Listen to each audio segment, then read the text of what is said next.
Already ভারতে দাঙ্গা আরম্ভ হয়ে গেছে, কারণ ওদের যে ধর্মীয় গ্রন্থ, ওদের গৌরব ঠাকুর পুরোহিত ছাড়া কেউ পড়তে পারে না। ওরা আমাদেরকে সবক দেয়, সারা বিশ্বের মোড়লদেরকে শোনায় যে আমাদের দেশে নাকি সাম্প্রদায়িক সম্প্রীতি নেই। এই পৃথিবীতে একটাই দেশ যেখানে রোজা আর পূজা পাশাপাশি হয়। ভারতে হতে পারে না, হতে পারা কি? গৌরব জবাই করলে তাকে জবাই করে ফেলছে। পৃথিবীর 4-6 মানুষের নাম আছে নিকৃষ্ট মানুষের তালিকায়, তার ভিতরে মোদির নাম আছে।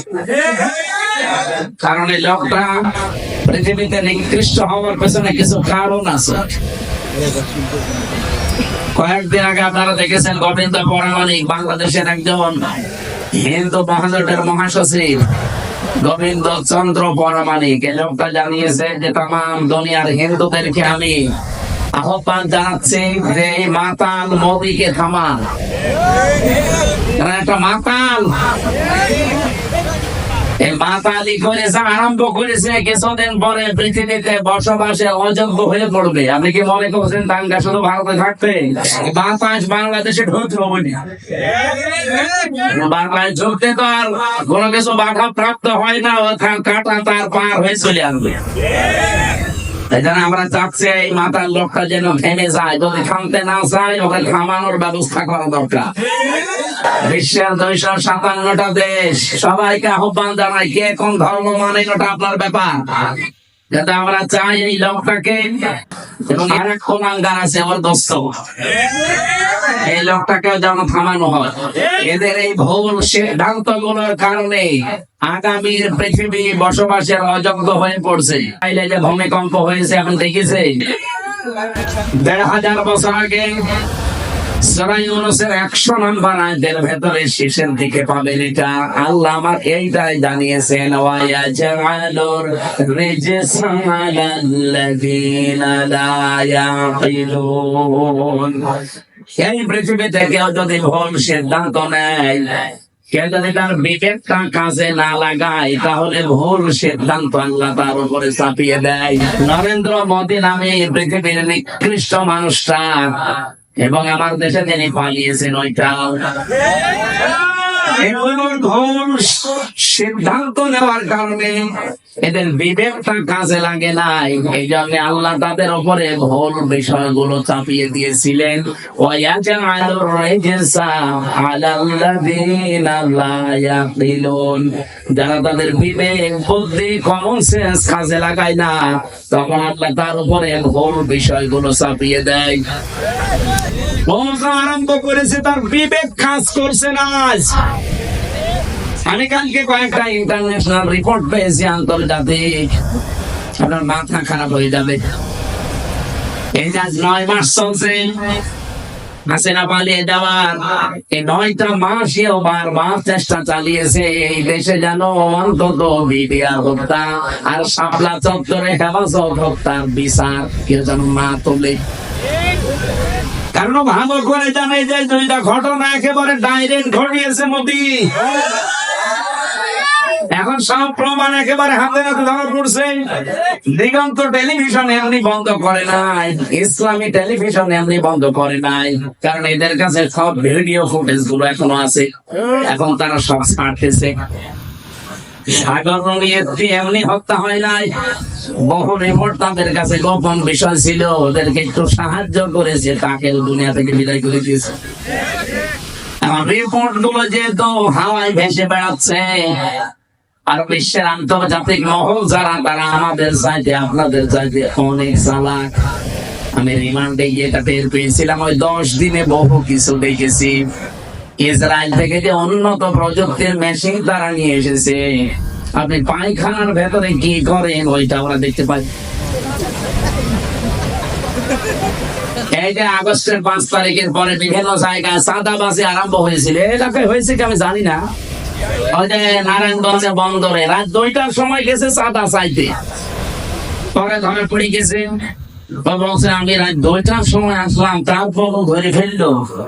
আরে ভাই, রাত 2টা আপনি বাড়ির ভেতরে বসে বসে কি চিন্তা ভাবনা করছে, কোন দিকে তাকিয়ে আছে, লড়াময় বসে বসে ডিবি অফিসে দেখতে পা এমন মেশিন নিয়ে এসেছিল। আমারে ধরা পড়ার পরের দিন 20 সালের শেষের দিকে, 21 সালে তো আমারে ধরেছি। যেই দিন ধরেছি ওই দিনই আমার নাম্বার যেখানে যার আত্মীয় স্বজন সবগুলো ট্যাগ করা, কে কোথায় কি আমার পক্ষে বিপক্ষে বলছে সব ওরা আমাকে শোনাচ্ছে। আশ্চর্য কি গো, আমরা যে বাটন মোবাইলে কথা বলি, সে বাটন মোবাইলে কথা বলার ওদের সামনে কথা বলা একই। আপনারা যারা বলেন সতর্ক থাকবে, এমন কোন কথা বলবেন না শেষে হচ্ছে টাকলা মোরাদের মতো যদি 6 মিনিট একটু ফাঁসে চাই না, আপনার বাবা সাজানোর সব ভালো হয়ে যাবে। এখানে কথা বলার সময় এই যে যারা পরকীয়া প্রেম করে, তুমি আমি, আমি তুমি, আমি তুমি, তুমি আমি, হ্যাঁ মনে করছে কেউ জানে না, কেউ জানে না, ওরা সব দেখতে বলছে যে আপনি কাউ মোর সাথে লাইনে আছে। এই জন্য মিথ্যা কথা বলবেন না, এখানে কাটা লাইনে আছে, হাত তোলেন তো।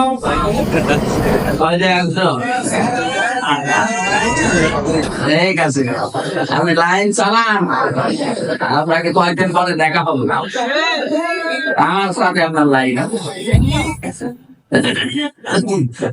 হোয়াটসঅ্যাপ অনেকে বলে এটা নিরাপদ, কে বলেছে আপনাকে?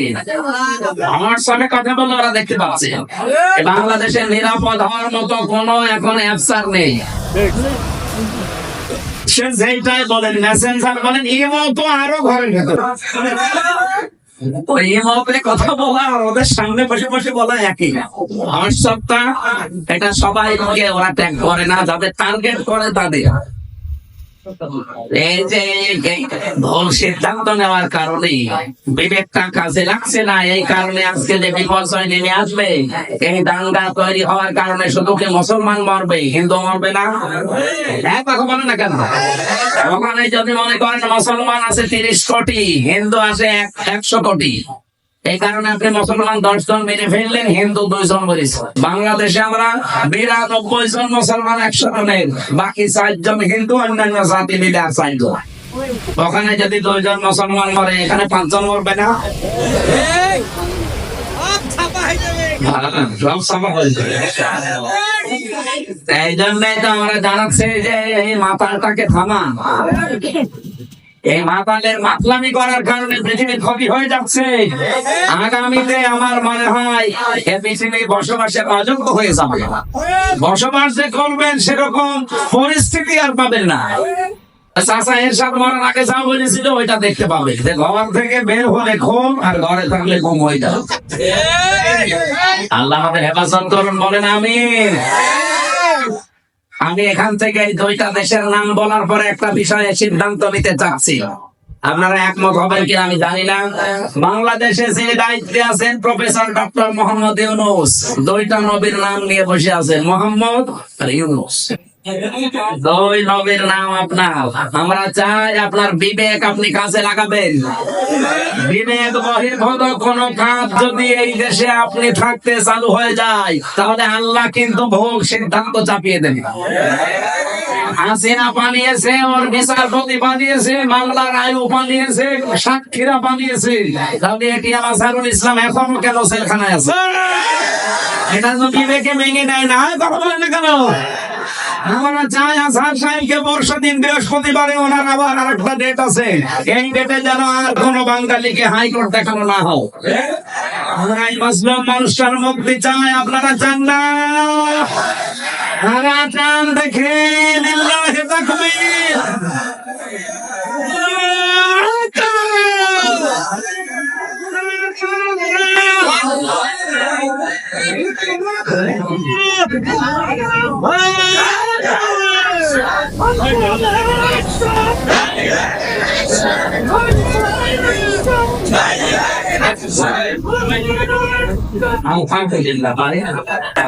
না, আমরা কারো পক্ষে বিপক্ষে, আপনি যদি মনে করেন যে আমি পক্ষে বলছে বিপক্ষে না, অনেকজন মাজলুম মানুষ। ওনার সাক্ষী দেখেছে কেউ 6 কিলোমিটার দূরে, কেউ 3.5 কিলোমিটার, কেউ 3 কিলোমিটার। তো কি দিয়ে দেখলো? আরে বানোয়াট একটা বিষয়ের উপরে ওনাকে আপনি এতদিন 13 বছর রেখেছেন, এই তো একটা জুলুম। কথা বলেন না কেন? এরপরে যদি আবার জুলুম করা হয়, লোকটা নড়তে পারে না। আমি তো 3 বছর ছিলাম তার পাশে। ফাঁসির কন্ডেন্সেটের ভেতরে একটা মানুষের খায় পূরণ করার জন্য তাদের উপর অত্যাচার আমার উপর করেছে 3 বছর। আমার মনে হয় এতদিনও যদি টিকে থাকতো তো এতদিনও আমরা বাইরের জগৎ দেখতে পারতাম না, এতদিনও ওই মামার বাড়ি থাকা লাগতো। এখানে যাদেরকে বের করে দিয়েছে এই আগস্টের 5 তারিখের পরে কেউ যেন না থাকে। অনেকে তারেক জিয়া বের হয়েছে, তারেক জিয়ার বউ এবং তার মা সবাই যখন খালাস পেয়েছে বলছে এনাদের খালাস দেওয়া ঠিক হয়নি, কারণ এনারা সাজার আসামি ছিল। আরে ভাই, সাজা যে দিয়েছে কি সাজা বলে? এটা সব বানানো। আমি নিজে যেহেতু ভেবেছিলাম, আমি তো নিজে টের পেয়েছি আমার উপরে যে মামলা ছিল পুরোটা বানোয়াট, মিথ্যা। এখানে 15.5 বছরে রাজনৈতিক যত মামলা হয়েছে সব মিথ্যা, বানোয়াট। এদের মামলাও মিথ্যা, সাক্ষীও মিথ্যা। আমার 4 জন সাক্ষী কুষ্টিয়া থেকে নিয়ে গিয়েছিল, জীবনে তাদের আমি চিনি না। আমি এই আগস্টের 5 তারিখের পরে যেহেতু তারা ভয় ভয় আছে, একদিন যাই বললাম ভাই কি সত্যি করে বলেন। পুলিশ এসে একদিন রাতের বেলা আমাকে বলছে সাক্ষী যদি না দাও তোমার নামে মামলা দেবো। এই হচ্ছে দেশের অবস্থা। এরকম মামলায় যদি আমি এখন শুধু জামিন না, আমি পুরা খারিজ হয়ে গেছে আমার মামলা। আমারটা যেমন আমি ন্যায় বিচার পেয়েছি, আমি চাই আজহার সাহেব ন্যায় বিচার পাবে বৃহস্পতিবার।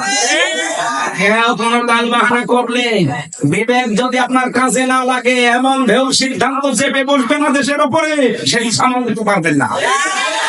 কারণ দেওয়ালে পিঠ থেকে গেলে তখন দিকদার ঠিক থাকে না, কথা হবে না। কারণ মানুষ এখন খুশি আছে।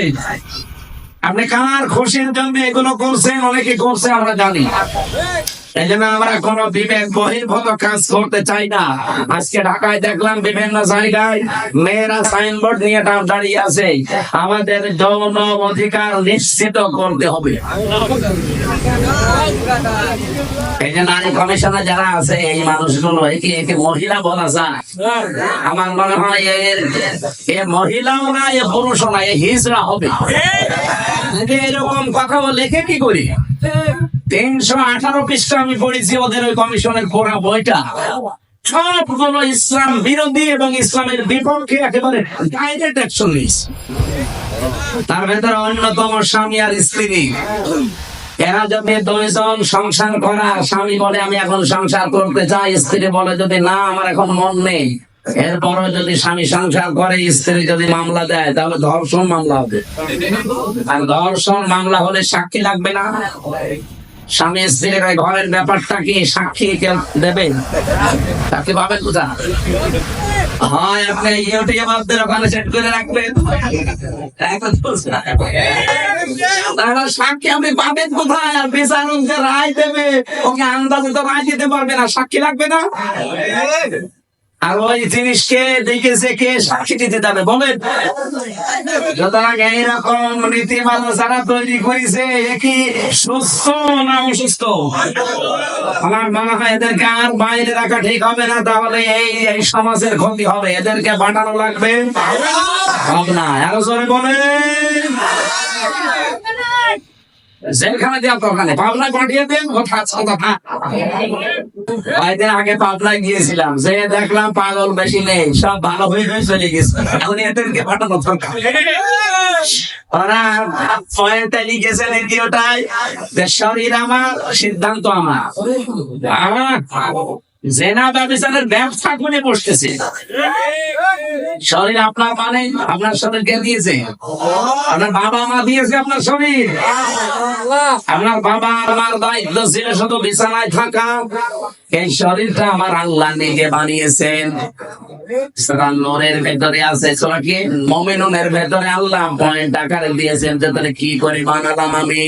সুম্মা খালাকনান নুতফাতা আলাকাতান ফাখালাকনাল আলাকাতা মুদগাতান ফাখালাকনাল মুদগাতা ইযামা ইলা আখিরি আয়াত।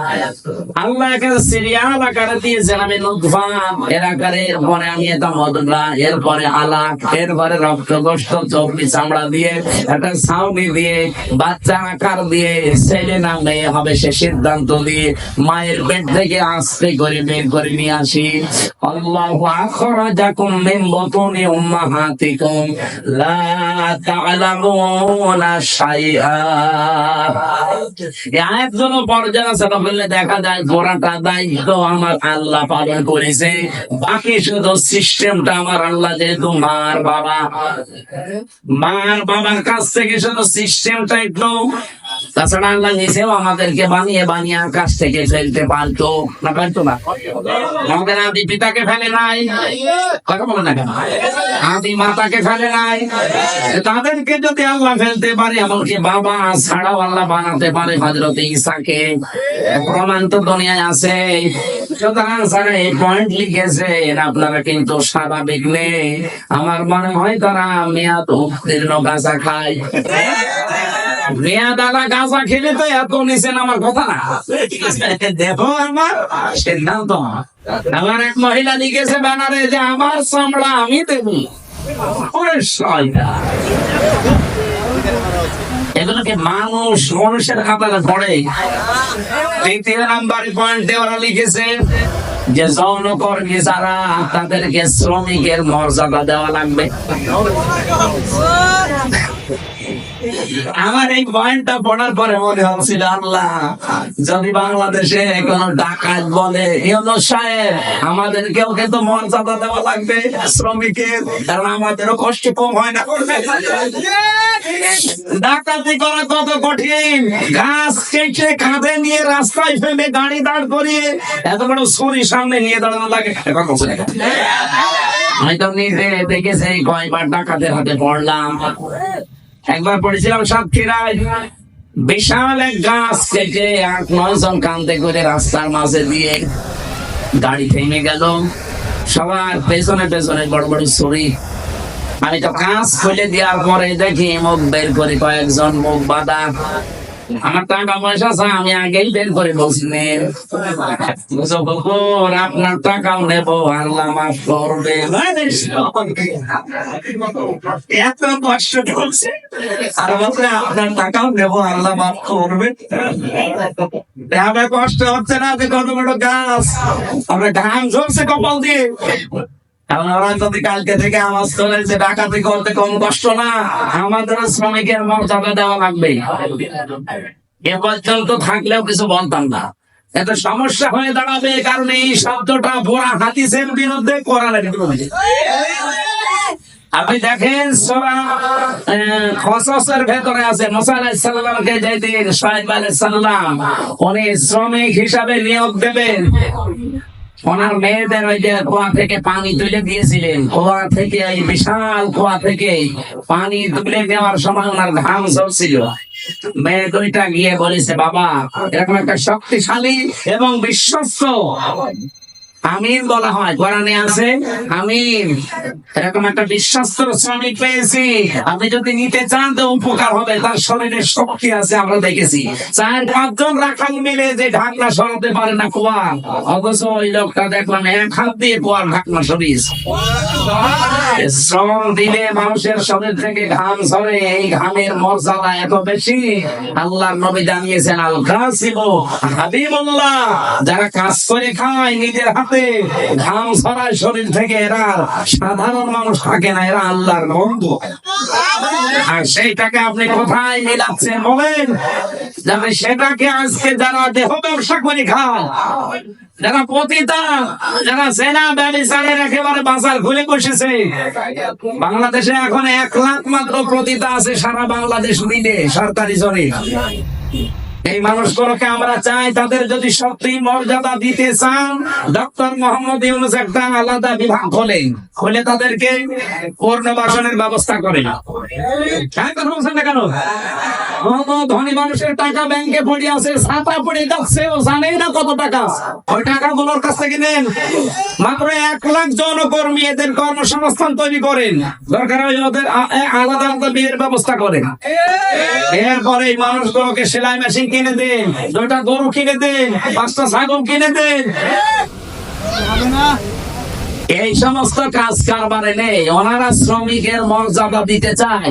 যেই কয়জন কমিশনে আছে সবগুলো তিলক পরা, টিপ পরা, এগুলো সব ওই স্বৈরাচারের দোষক, ওই খুনি হাসিনার দোষক। 15 বছরে সব ওদের পক্ষে কথা বলতো, এখন হঠাৎ করে সুর পাল্টিয়েছে। আপনি সব পাল্টান আর রং পাল্টান, কোরআনের বিরুদ্ধে আপনি অবস্থান নিয়েছেন। এই জন্য আমরা বারবার বলছি, কমিশনের রিপোর্ট তো দূরের কথা, কমিশনই দেশের মানুষ মানে না। এরপর যদি বাধ্য করেন, আগস্টের 5 তারিখ কিন্তু শেষ হয়ে যায়নি, আবার আসতেছে। হ্যাঁ, কথা বলেন না কেন? হাজারো আল্লাহর কোরআনের 13টা আয়াত ওরা ভুল ধরেছে। ভারতে আল্লাহর কোরআনের 26টা আয়াতের বিরুদ্ধে কেস দিয়েছে, আর এখানে অলরেডি 13টা আয়াতের বিরুদ্ধে ওরা মামলা দিয়েছে। মামলা তো এটা, কারণ এর বিরুদ্ধে অবস্থান নেওয়া। কয়েকদিন পরে দেখবেন বলবে এটা বাতিল করেন, এটা আর মানি না। আল্লাহর কোরআনে আছে, ইউসিকুমুল্লাহু ফি আওলাদিকুম লিযাকারি মিসলু হাযযিল উনসায়াইন।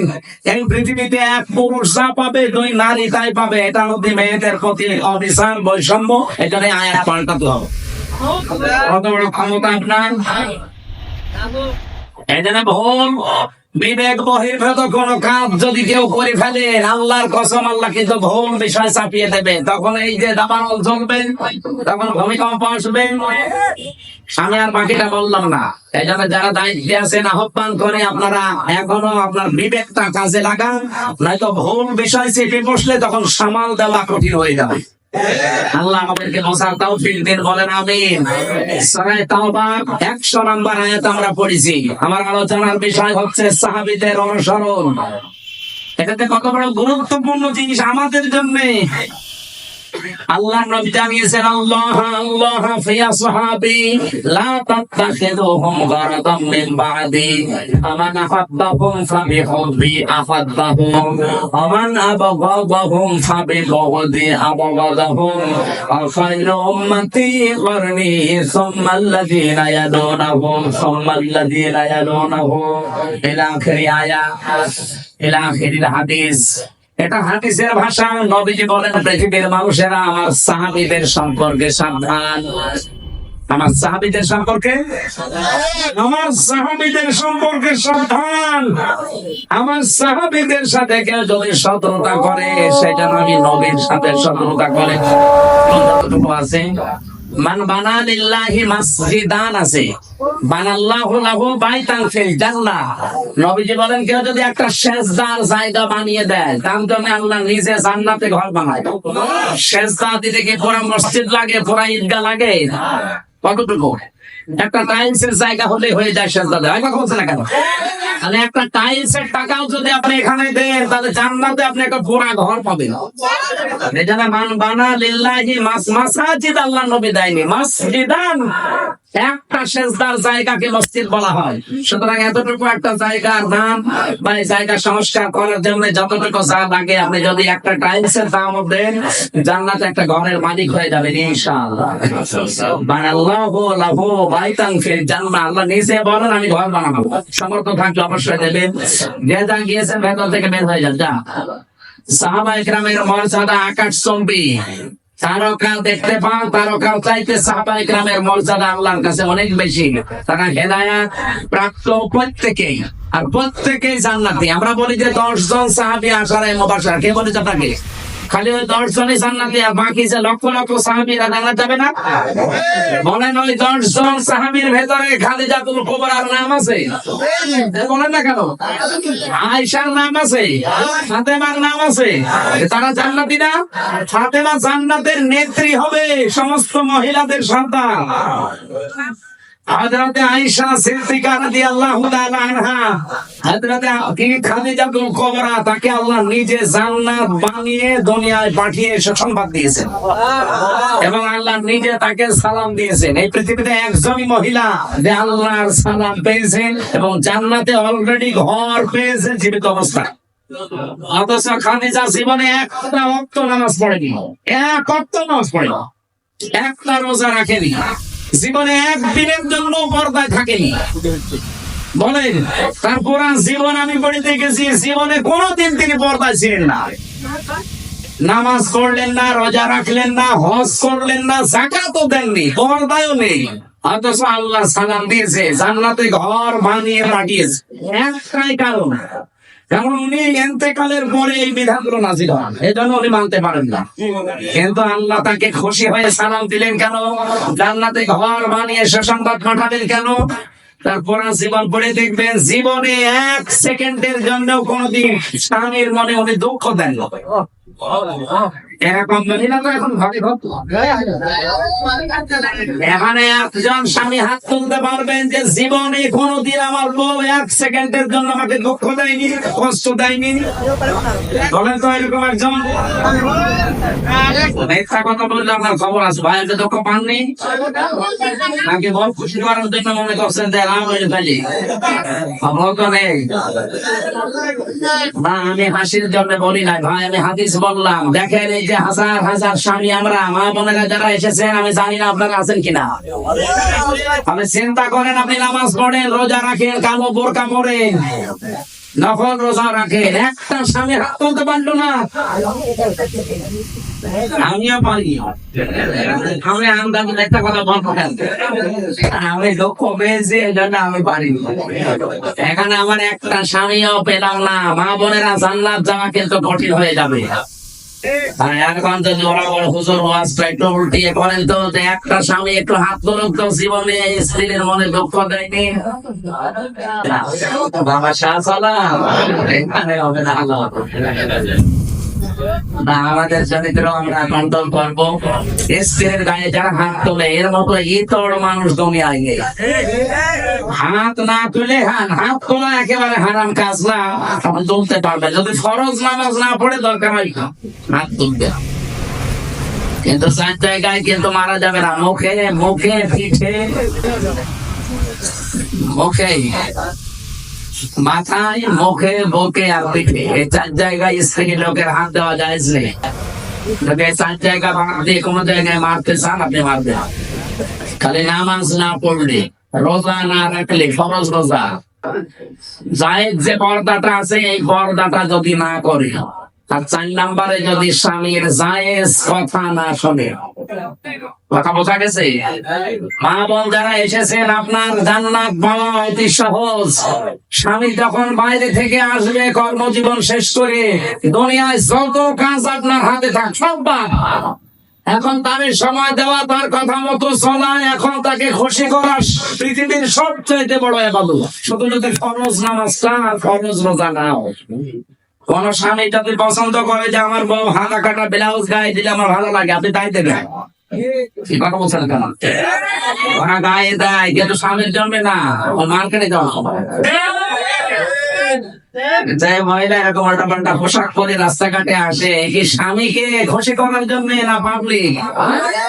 আপনি একটা দায়িত্ব, আর দায়িত্ব জন্য জান্নাত হারাম। নামাজ পড়ে, রোজা রেখে আর কালো বোরকা পরে কি করবে? আমরা খাদিজাতুল কুবরার মতো মহিলা চাই। কথা বলেন না কেন? ঠিক, মুহাম্মদ রাসূলুল্লাহর মতো পুরুষ হওয়া লাগবে না? কত সব আপনার উস্তাদ, আমার খাদিজার মতো বউ চাই। আমাদেরকে হওয়া লাগবে চরিত্রবান মুহাম্মদুর রাসূলুল্লাহর মতো। খাদিজাতুল কুবরার মতো স্ত্রী আমাদেরকে আল্লাহ মিলিয়ে দেবেন। বলেন আমিন। আমার ভাইরা, সাহাবায়ে কেরামের যে অনেক অনেক মর্যাদা, আমি সবগুলো না বলতে পারলেও একটু সিস্টেমে বলছি। সাহাবায়ে কেরাম এত খবর পেয়ে গেছে আল্লাহর দরবারে, সাবিকুনাল আউয়ালুনা মিনাল মুহাজিরিনা ওয়াল আনসার। এই পৃথিবীতে যারা উপরে গেছে আগে অগ্রভাগ, এবং তাদেরকে যারা অনুসরণ করেছে মুহাজির এবং আনসারদের ভেতরে, আল্লাহ পাক বলেন এই মানুষগুলো অগ্রগামী। আল্লাযীনা তাবাউহুম বিইহসান, আর এদেরকে যারা অনুসরণ করবে তাদের উপরে আমি আল্লাহর ইহসান, তার মানে আমার বানানো জান্নাত তাদের জন্য। বলেন সুবহানাল্লাহ। সাহাবায়ে কেরামকে আল্লাহর দরবারে কবুল হওয়ার পেছনে আমি এই কয়টা কারণ কোরআন থেকে হাদিস থেকে পেয়েছি। 1 নম্বরে তাদের কয়েকটা গুণ আমাদের ভেতরে থাকা দরকার। 1 নম্বরে পেয়েছি আল্লাহর জন্য তাদের অন্তর নিবেদিত ছিল সব সময়।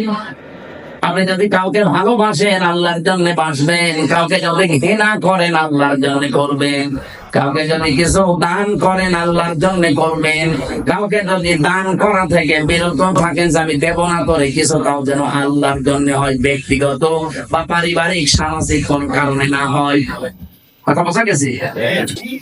আল্লাহ রাব্বুল আলামিন বলেন যে মানুষটার মন মানসিকতা আল্লাহর জন্য নিবেদিত থাকবে সব সময়, এটা সাহাবীদের ভেতরে ছিল। দুনিয়া একদিকে আর আমার আল্লাহর বিধানের দিকে, এই জন্য তারা আল্লাহর দরবারে খুব তাড়াতাড়ি মঞ্জুর হয়েছিলেন। 2 নম্বরে তাদের মুখে যা ছিল ওইটা তাদের মনে ছিল, মুখে বললে ওইটা মন থেকে বলতেন, লোক দেখানোর জন্য বলতেন না।